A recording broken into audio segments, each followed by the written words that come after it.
Hello, magandang araw po sa inyong lahat. So, narito naman po ako para magturo sa inyo o mag-guide sa inyo kung paano mag-set up ng isang peer-to-peer network. So, bago tayo magsimula, alamin muna natin kung ano ba itong peer-to-peer network. So, ang peer-to-peer network ay connection ng dalawang PC wherein walang nag-a-act as a server. So, anybody can be a server pagka nag-set up tayo ng isang peer-to-peer network.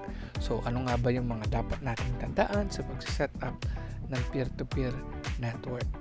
So, una po, kailangan kung di po tayo gagamit ng router at gagamit lang po tayo ng switch, so kailangan po nating mag-set ng manual IP address. Okay? So, yun po yung una natin kailangan. So, mag-set up muna po tayo ng IP address. So, after po natin mag-set up ng IP address, i-check din po natin ang network settings, yung advanced network settings ng dalawang PC. So, kailangan ma-set natin yung advanced network settings para makapag-exchange sila ng file. Okay, makapag-transfer si computer A kay computer B, and si computer B makapag-transfer ng file kay computer A. So, yun po yung pinaka-purpose ng peer-to-peer network, sharing ng files to one another without server PC. Kahit walang server PC. So, pwedeng dalawang computer or isang computer, isang laptop na ang pwede nating gawan ng setup ng peer-to-peer. So, paano nga ba natin ito sisimulan? So, magsimula muna po tayo dito sa aking example. So, meron po ako ditong dalawang OS, dalawang virtual machine o PC. So, ang una po, I have here yung akin pong Windows 10. At yung pangalawa naman po, ayan, meron po akong gagamiting Windows Server. Windows Server 2019. Ito po yung naka-install ko sa isang operating system. So, ito po si computer A natin at ito naman po sa atin, si computer B. So, we will try to set up a network or peer-to-peer network sa kanilang dalawa, wherein pwede silang makapag-exchange ng file, pwede silang makapag-exchange ng resources, hindi lang po file, pwede rin mga printer and so on and so forth. So, paano po ba natin sisimulan ito? So, katulad ng sabi ko kanina, kailangan po ay, since na wala po tayong gagamiting router ngayon, na alam naman natin ang function ng router, siya yung nagbibigay ng IP address, automatic IP address sa dalawang PC. So, sa atin ngayon, isa-set muna siya natin ng manual. So, paano nga ba tayo magse-set ng manual ng IP address? So, sa ating pong search command, pwede po nating hanapin yung run. Run. So, open po natin yung run. And then, type po natin dito sa run ncpa.cpl. Ito po yung shortcut para mapuntahan natin yung Ethernet settings. So, pagka lumabas na po yan, makikita po natin dito yung ating Ethernet. So, Ethernet kasi po, tayo po ay via cable po tayo mag-connect. So, right-click, properties, okay, and then proceed po tayo sa IPv4. Ayan. So, ngayon po, maglalagay po tayo ng IP address dito. So, meron po tayong tatlong class ng IP address. Meron po tayong class A, class B, and class C. So, that will be discussed in different lessons. So, for today, mag-focus lang tayo muna sa peer-to-peer network. So, mag-assign po tayo ng IP address dito. Let's say this one. Itong ating computer na Windows 10. Mag-assign tayo ng IP address 192.168.1.2.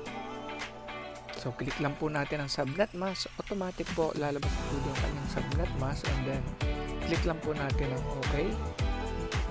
Close.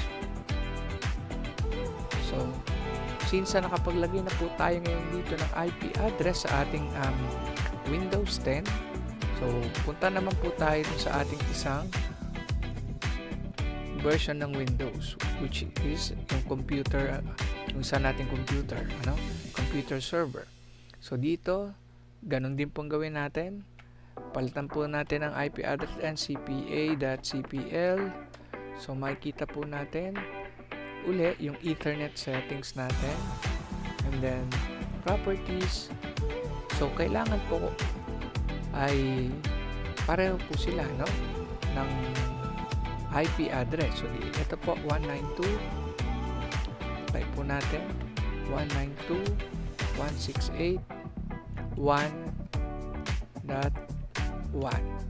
So yung kanila, yung isa, ginawa natin, balikan natin, ito, ginawa natin siyang .1.2, ito naman .1.1.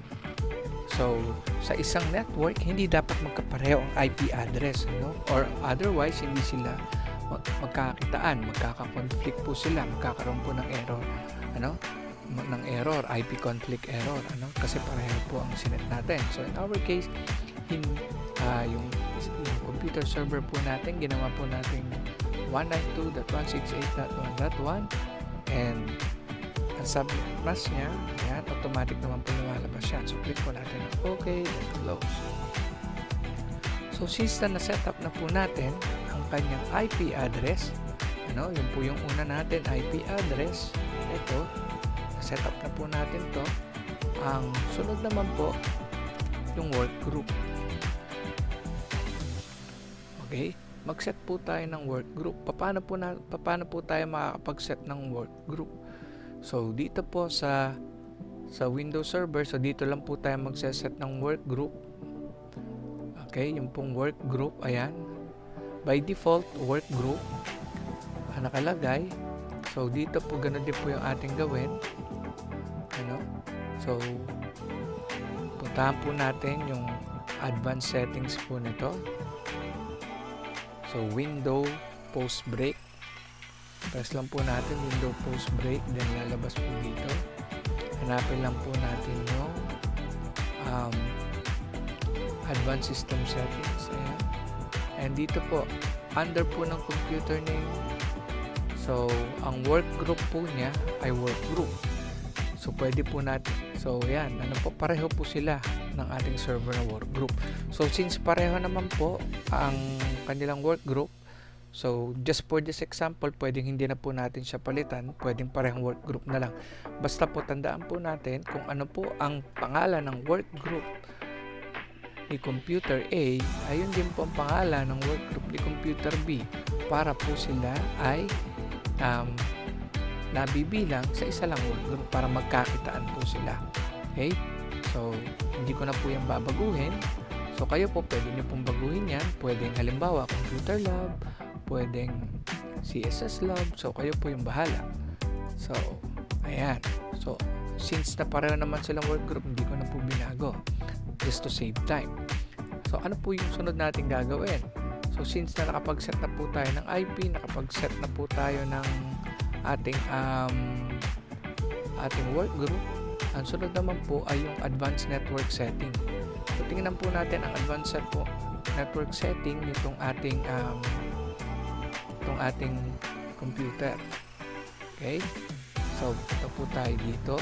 Click lang po natin Ethernet setting, and then ito po tayo sa Ethernet. Dito po tayo sa change advanced sharing option. So dito po kailangan po naka-turn on po. Dito muna po tayo sa guest or public. So turn on po natin network discovery. Turn on din po natin ang file sharing. Then sa all network, ganun din po. Turn on natin. And then dito po i-turn off po natin yung password protected, para hindi po humingi ng password pagka nag-share po tayo ng mga folder. So ayan po. Ayan, turn on. Then sa private, ganun din pong gagawin natin. Turn on network discovery. Tapos ito po, turn on lang din po natin yan, turn on file sharing. So yun po yung mga kailangan natin baguhin ng sharing, ang settings. Turn off password. So kailangan naka-turn off po ang ating mga password. Double check natin. Turn on file sharing. Okay, so yan po. So halos lahat po ay okay na. So after po yan, save lang po natin yung changes. Okay, save lang po natin yung changes. And then tingnan po natin dito.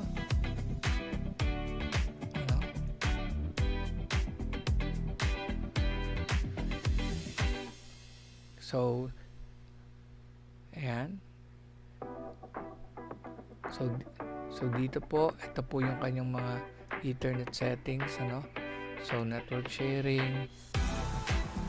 Ayan. Advanced. Naka-turn on network discovery, turn on. And then ito po, turn off po natin yung password. Then dito, ganun din po. Ano po yung ginawa natin sa isa. So dito rin, turn on file sharing, turn on network discovery, and ayan po. So naka-turn off na bang password, turn on sharing, then save changes na po tayo. So in this case, dalawa po, computer natin ay naka-set up na. So ano naman po yung sunod natin na gagawin?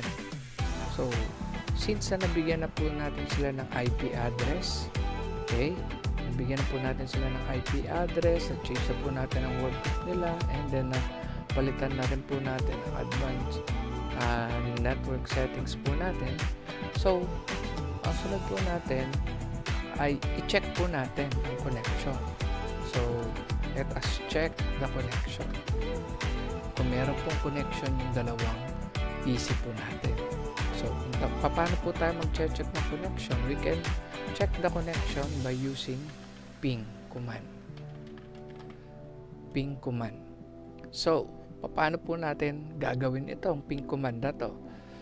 So, punta po tayo sa ating taskbar. Dito po, run. Type po natin uli yung run command. Or yung shortcut key ng run, yung window R. Okay? Lalabas po yan. So, katapos po yan, type lang po natin CMD or yung pinaka-command line interface po natin. So, dito po natin itatype ang ping. So, ping command followed by the IP address of the computer kung saan ka connect. So, let's say po, connect po ako dito kay Windows 10. So, ang kanya pong IP address. So, tingnan po natin ang kanyang IP address uli para sigurado po tayo. Status. So, makikita naman po natin dito sa details yan. 192.168.1.2.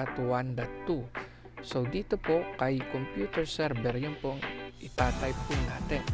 192.168.1.2. So, ito pong .1.2, ito po yung ating computer na to. Okay? Ito po yun. So, ito po itong computer. Ito. So, i-check po natin kung may connection na po tayo by pressing enter. Ayan. So, good sign po. Good sign kasi nakita po natin na merong reply siyang natanggap coming from the client PC o coming from the Windows 10 PC. Ngayon, ganun din po ang gawin natin dito. Okay. Dito po, i-type naman po natin yung IP address naman po ng ating server. So, in our case, so type po natin CMD. Ayan po. So, ping and then kung ano po yung IP address ng ating server. So, in our case, the IP address of our server is 192.168.1.1. So, tingnan po natin. Okay. Sa local dashboard po natin. Ayan. 192.168.1.1. So, yun po ang itatype po natin dito. Ano? Dito kay client PC. So, ping 192.168.1.1. Ayan. So, since nakita po natin dito na meron din siyang signal na na-receive, so ibig sabihin may connection na po siya. Ano? May connection na po siya. So, mayroon ng connection ang Windows 10 papunta kay Windows Server at pang Windows Server papunta kay Windows 10. Ngayon, itry naman po natin mag-share ng folder dito. So, gagawa po tayo ng folder. So, let's say dito na lang po ako gagawa sa desktop. Ano? Desktop, folder. So, mag-share po tayo ng folder at tingnan po natin kung makikita. So, palitan lang po natin ang pangalan kung makikita siya kay computer server. So, let's say dito ay folder Windows 10. Okay. Folder Windows 10. Ayan. So, share po natin siya. To share this folder, right-click, Properties, Sharing, Share, Everyone, Add, and then dito po, Read, Write, and Share. And done. Then dito sa Advanced Sharing, ganun din po ang gawin natin. Share this folder. Okay. Permission natin. Kailangan po naka-allow lahat. Allow, full control. Apply, okay. Isa pa po, gawa po tayo ng isang user. So, yung authenticated user, search po natin. Again, paano ko po ginawa? Click lang po natin itong add, and then AU or then check name po natin. Hanapin lang po natin authenticated user. Yan. Yan. Ganun din po. Allow lahat. Full control. Okay. Then apply. Okay. Then close. Same thing din po. Gawa din po tayo ng folder dito sa desktop. Ano? Gawa din po tayo ng folder dito sa desktop ng ating computer. So right click po natin. Okay. New folder. Then from this folder, lagay po natin folder server.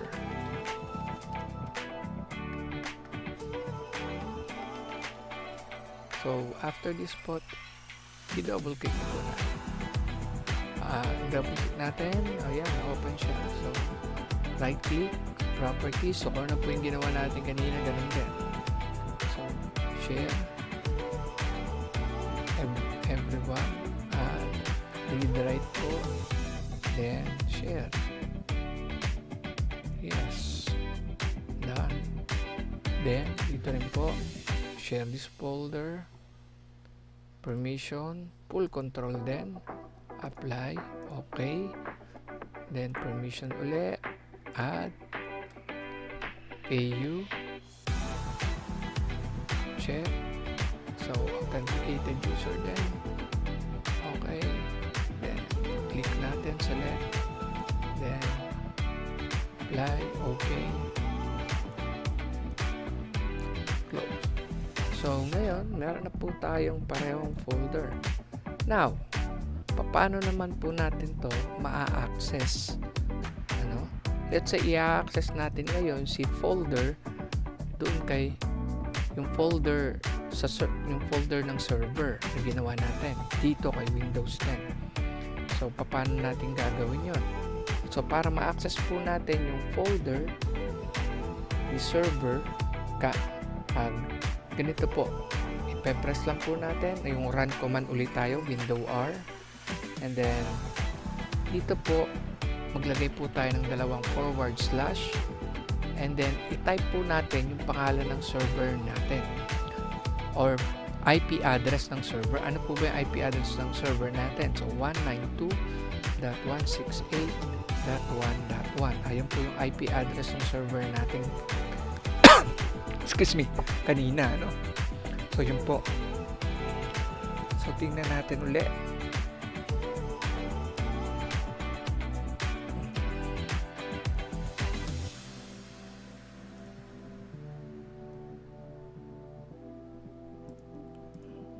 So, yun, so tama po.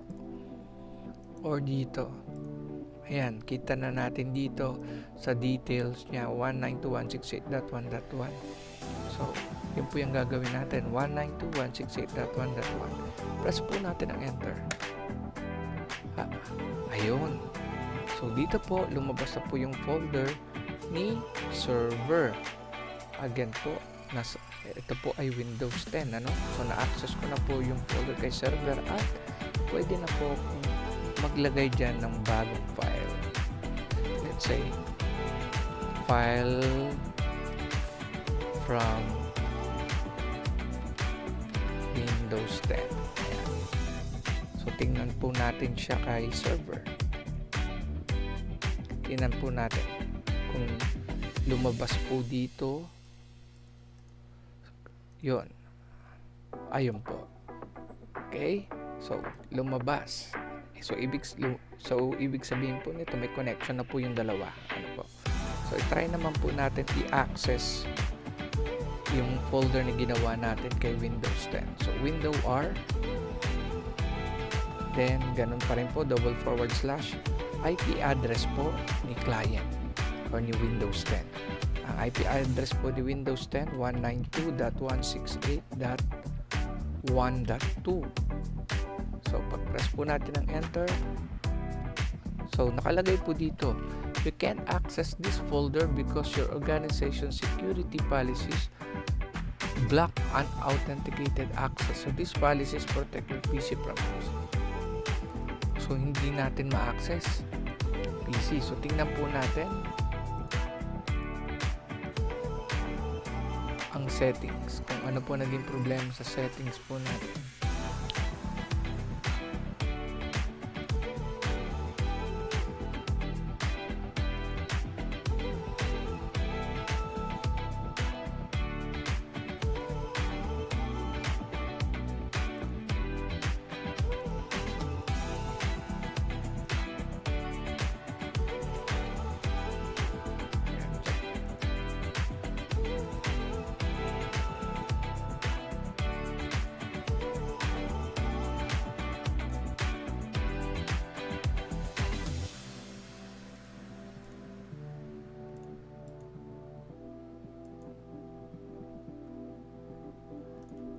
So, try po uli natin.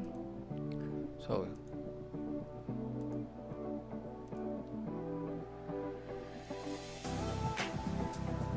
dito sa network,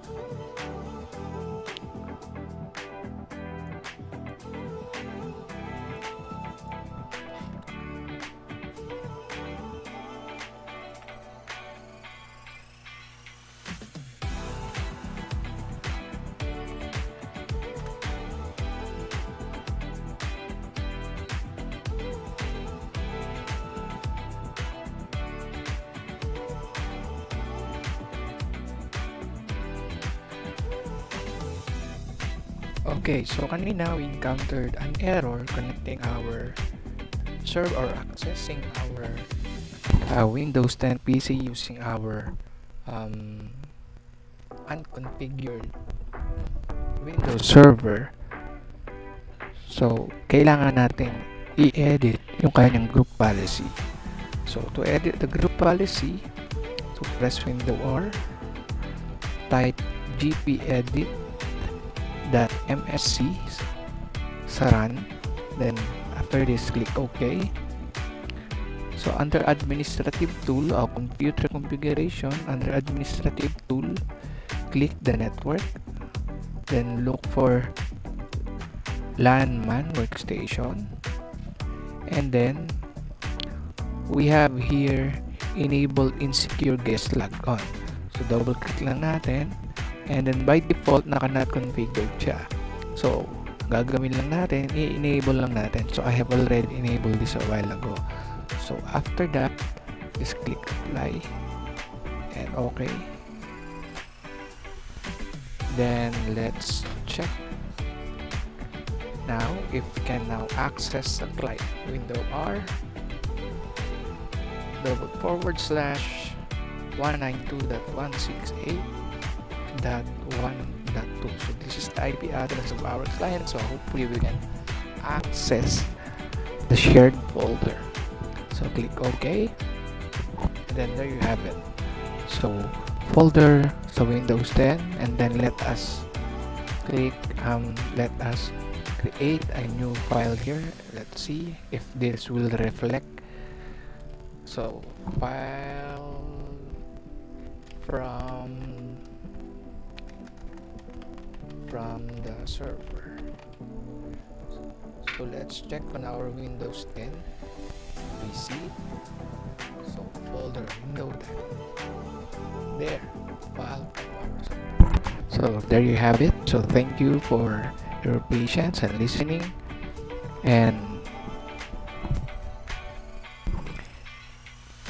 until next time.